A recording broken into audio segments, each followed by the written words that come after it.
कोई भी शुरुआत होगा, करना होगा, तो नवरात्र का लोग इंतज़ार करते हैं कि नवरात्र जब आएगी तब नए काम की शुरुआत करेंगे, शुभ काम की शुरुआत करेंगे। तो प्रेमियों, अपने लोगों के लिए शुभ काम क्या है? सुमिरन, ध्यान और भजन, साधना जिसको कहते हो, जिसमें शरीर को साधते हैं और मन को साधते हैं। तो साधना करने के लिए, शिविर लगाने के लिए पहले भी कहा गया था, कुछ जगहों पर लोग शुरू कर दिए, चल रहा है, लेकिन जहाँ नहीं चल रहा है कम से कम 9 दिन का तो आप लोगों को शिविर लगा ही देना चाहिए। सब जगह लग सकता है। आश्रमों पर जहाँ रोज ध्यान भजन होता है सुबह शाम, उसी का टाइम बढ़ा दिया जाए, 2 घंटे के बजाय 2.5 घंटा कर दिया जाए, जरूरत पड़े 3 घंटा कर दिया जाए सुबह और शाम का। तो दिन में गर्मी भी पड़ती है, बैठने में बड़ी दिक्कत होगी, और दिन में आदमी अपना काम भी कर लेगा। इसी तरह से शहरों में भी अपने सुविधानुसार, समय के सुविधानुसार, जहाँ जहाँ आश्रम हैं, जहाँ जहाँ कार्यालय हैं, जहाँ जहाँ सत्संगी हैं, सुबह शाम में कर सकते हैं। मोहल्ले में अपने जहाँ ज़्यादा सत्संगी हैं, गाँव में जहाँ ज़्यादा सत्संगी हैं, वहाँ भी सुबह शाम हो सकता है। दिन में अपना काम कर लें, नौकरी करियाओं में खेती का काम कर लें, दुकान कर लें, और सुबह शाम बैठें। कम से कम 2.5 घंटा, 1 घंटा ध्यान और 1 घंटा भजन, 2 घंटा ये हो गया, और 15 मिनट सुमिरन में लगेगा सुबह के समय, और प्रार्थना होगा। तो 2.5, आप समझो शाम के समय 1 घंटा ध्यान और 1 घंटा भजन और प्रार्थना होगी।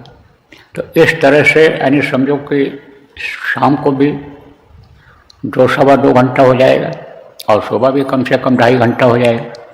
कोई गाँव में ज़्यादा समय रहता है, 3 घंटा भी बैठ सकते हैं। देर तक बैठने में ही मन रुकता है। अब एक चीज़ और रहती है कि जैसे मान लीजिए किसी का ध्यान लगा हुआ है, लगाते भी हैं ध्यान लोग, और जब ध्यान लग जाता है तब पता नहीं चलता है कि कितना समय हो गया, और बीच में अगर बोल दिया जाता है तब वो उसमें बाधा आ जाती है, फिर तार टूटता है, जल्दी जोड़ता नहीं है। इसलिए एक सलाह ये भी आपको दी जा रही है कि एक प्रार्थना बोल दीजिए सुबह के समय, और उसके बाद में कह दीजिए कि भाई सुमिरन कर लो, और सुमिरन खत्म हो जाए तब ध्यान लगा लो। जब तक आपका मन लगे, इच्छा का है, ध्यान लगाओ, नहीं तो फिर भजन पर बैठ जाओ। कुछ लोग उसी में 2 बार भी कर सकते हैं। मान लो तकलीफ हो गई पैर में, तो भजन बैठ जाएंगे, फिर ध्यान लगा लेंगे, और जब खत्म होने को हो तब उठा के प्रार्थना बोल करके और छुट्टी कर दिया जाए। तो सब जगह हो सकता है। शुरुआत जहाँ नहीं हुई है तहाँ शुरू कर देना चाहिए। अब 30 तारीख को शुरू हो रहा है, और 30 तारीख को 6 बजे सुबह से और 8 बजे के बीच में आप ये समझो कि झंडा भी उतार देना है आपको। जो 23 मार्च को लगाए थे उसको भी उतार देना है। तो उस हिसाब से टाइम सेट कर लिया जाए। पहले दिन मान लो थोड़े बहुत मतलब ये आगे पीछे करके कर लो। तो इस तरह से देखो, यानी शुरुआत कर दो अपने अपने स्थान पर। सब लोग जो पहले ऐसा आप नियम बनाए थे कि एक जगह साधना शिविर लगेगी और पूरे जिला के लोग वहाँ जाएं, पूरे तहसील के आ जाएं, पूरे आप समझो आस पास के आए, ऐसा ना रखो आप। उसमें सब लोग नहीं पहुँच पाते हैं। और जहाँ पर भी ऐसा शिविर लगाते हो वहाँ व्यवस्था करनी पड़ती है, रहने की, खाने पीने की, टट्टे पेशाब की, तो उसमें आदमी फंस जाता है, सेवादार नहीं बैठ पाते हैं। और इसमें रहेगा, आए और चले गए।